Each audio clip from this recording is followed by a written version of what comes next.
I've seen some filthy porta potties before. That's got to be one of the filthy ones. Anyway, good morning to you. I'm gonna wrap these garage doors over here today.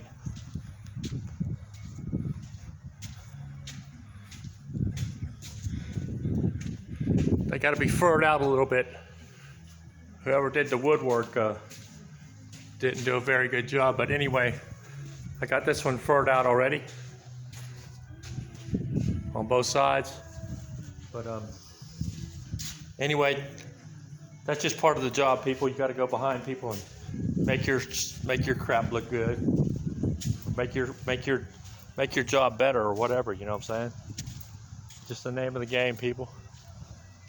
Anyway, y'all have a good day. We got a beautiful neighborhood out here. I'm gonna make this house beautiful.